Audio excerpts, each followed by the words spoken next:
आता ना एवढी थंडी वाढली की बस, त्यामुळे सकाळी उठल्याबरोबर जो आहे तो माझा घसा दुखत होता.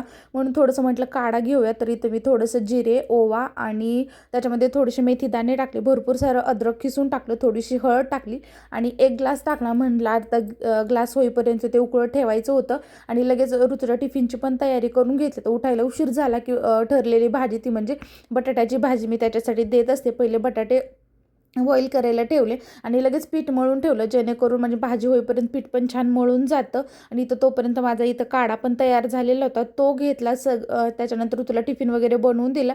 आता दुपारची वेळ झाली होती. सकाळी ऋतूसाठीच फक्त जो आहे तो बटाट्याची भाजी बनवली होती आणि त्यांनी येताना ना भरपूर साऱ्या म्हणजे चुका, शेपू, पालक भाजी आणली होती. म्हटलं आज दुपारी जी आहे ती या सगळ्या भाज्यांचा छान असा गरगट्टा बनवूयात. तर हिवाळ्यामध्ये खूप छान आणि एकदम स्वस्त अशा भाज्या पण भेटून जातात. त्यामुळे ज्याचा जो सीझन आहे ते त्याच्यामध्ये खाल्लं पण पाहिजे. आणि तर मग गरगट्याची भाजी सगळ्या भाज्या ज्या आहेत ते छान अशा धुवून घेतल्या, कट करून घेतल्या आणि शिजायला टाकतानाच मी काय करते, त्याच्यामध्ये ओले शेंगदाणे आणि हरभऱ्याची भिजवलेली डाळ पण टाकून घेते. इथं 2 ते 3 कुकरच्या शिट्ट्या काढून घेतल्या आणि एक्स्ट्राचं पाणी जे आहे ते पण काढून घेतलं. आता हे पाणी आपल्याला फेकून द्यायचं नाही, परत त्या पाण्याचा वापर होतोच.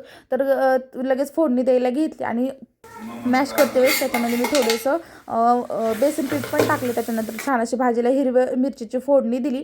इथं छान असा गरगट्टा तयार झालेला होता आणि संध्याकाळी मला ना इथं कोथिंबीर पण छान आणलेली होती, त्यामुळे छान अशा इथं कोथिंबीरच्या वड्या पण बनवून घेतल्या. तर असा होता आजचा